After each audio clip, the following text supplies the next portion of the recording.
Tell me something that you just can't get off your mind lately. I'll go first. So apparently, my best friend's boyfriend's best friend has a thing for me, as I do him. And I just can't stop thinking about me and him doing the nasty. Because in my head, he's like, So that's what I have on my mind.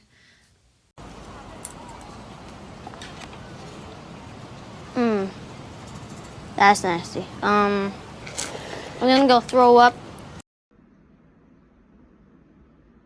I said it once and I'll say it again. I'm putting my dick in it. Why can't we go in the supermarket yet? Because we're waiting. What are we waiting for? For me to stop being excited. What did you get excited about? Turn me on.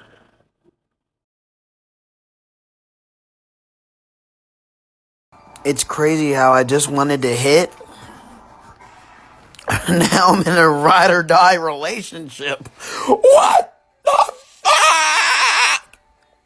I just wanted to cooch you. Like, why are you cuffing me?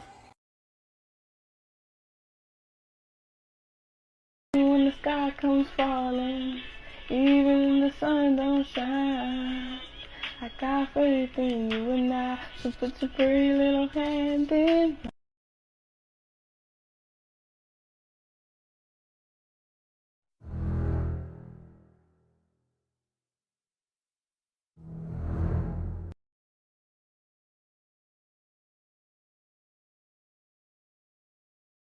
BRB, about to escape and enter my magical fantasy world. Viene, viene, viene, viene, viene para toda la bandera, cumbiambera, sonidera, caguamera, que la baila, que la goza.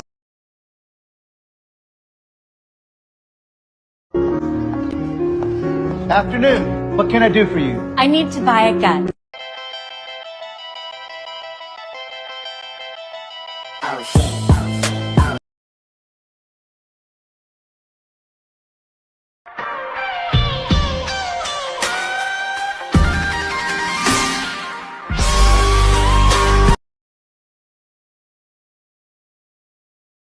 My fetishes are a little bit weirder as well. I'm really into blood play, and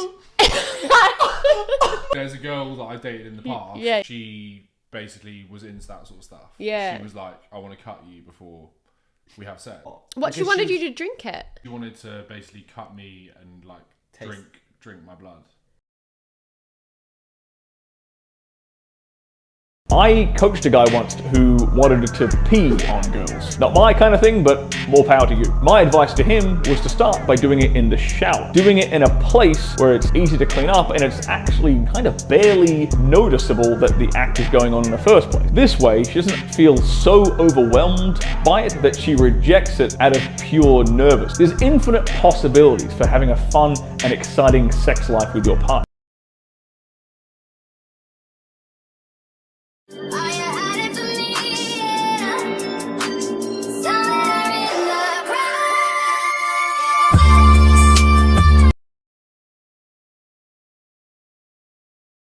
This is what I found out about weird fetishes while I was in Japan. So I'm just crying or whatever at the subway station, right? Nothing serious. Sometimes you just have those little stressful travel squabbles with your boyfriend. When I look up and see some random dude filming me up close, I stare at him for a minute, like processing, before he notices and he's like, oh shit, and like ducks behind this big pillar. I proceed to stalk chase after this man in the middle of this subway station while I'm still in tears, and unfortunately I lose him. But later when we get home, I Google it because I'm like, what the fuck was that about? I've never had a grown man film me up close crying before. And that's how I found out about a girls crying fetish in Japan. Slay!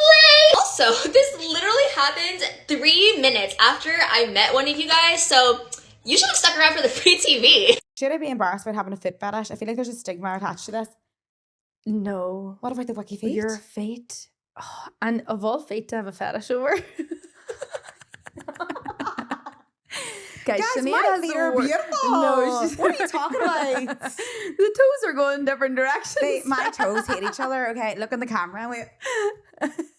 No, don't look at that side where my bunions are. No, don't tell them my bunions because oversharing once again. I know, stop. So yeah, this week we found out that Sinead has a fan club for her feet. Wiki feet, and I went on. Wiki feet. I don't know if this is true or not, but it says that there's 55 million views on my feet profile. No, you should start at Only Feet on OnlyFans. But this is why get it's paid like, for I it. may as well get paid for it. I may as well if it's get fucking paid. going up there and somebody's made a profile of Sinead Higgerty's feet. And they're rotten. No, there's some... I do love them, but they're rotten. So my father found out I was doing a nasty and he was not happy. I was about 16 when I got me a little piece. And as a man, you know when a young man is starting to feel himself. So one day my pops pulled me to the side and looked at me and said, so that's how we rolling? So I get to smiling, feeling a little sense of pride. This frown came up on my father's face and he just walked away. Now, my father never had daughters, but the next conversation we had, I thought only pertained to women. So we finally had a father and son sit down. Giving your virginity away to someone is a gift, no matter the gender. He said, but since you did it, tell me about the young lady. Is she your girlfriend? Did you both give each other your gift? Did you treat her right afterwards? And the biggest question, do y'all plan on doing it again? Stay tuned for part 2.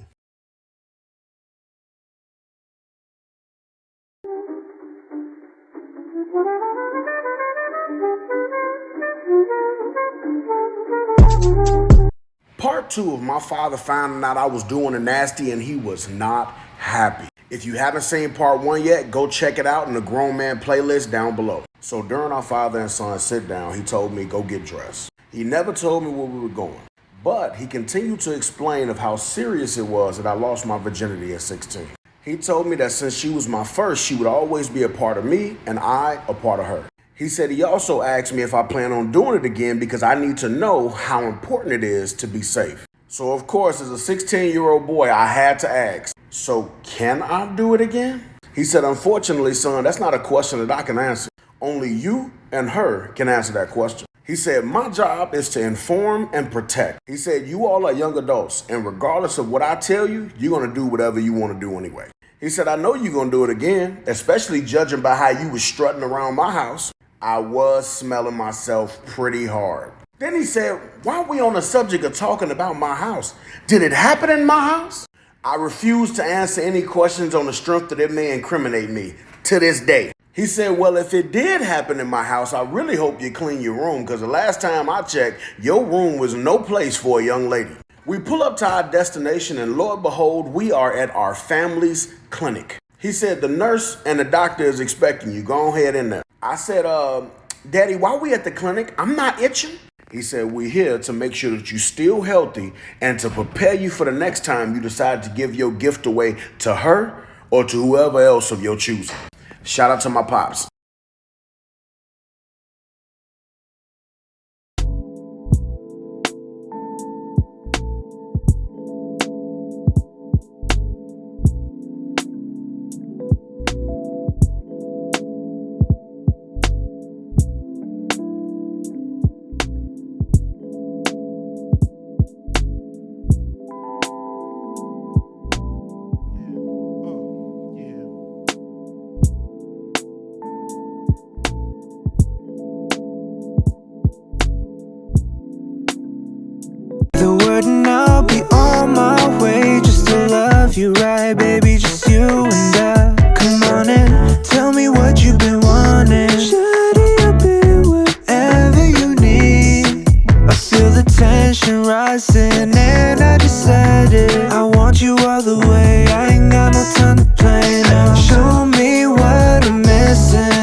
99% of women are turned on when you do this. Now, it's very simple. It's easy to make someone turned off, but it's hard to make them turned on unless you really know what you're doing. A lot of guys get confused, and women will often not be transparent about this because it's awkward, right? And it's just not a topic that people want to necessarily talk about. She kind of almost wants you to know in many instances. So here's the biggest tip. Now, if you want coaching on this specifically, let me know in my Instagram DMs. Follow me on Instagram. The biggest tip is be gradual and slower.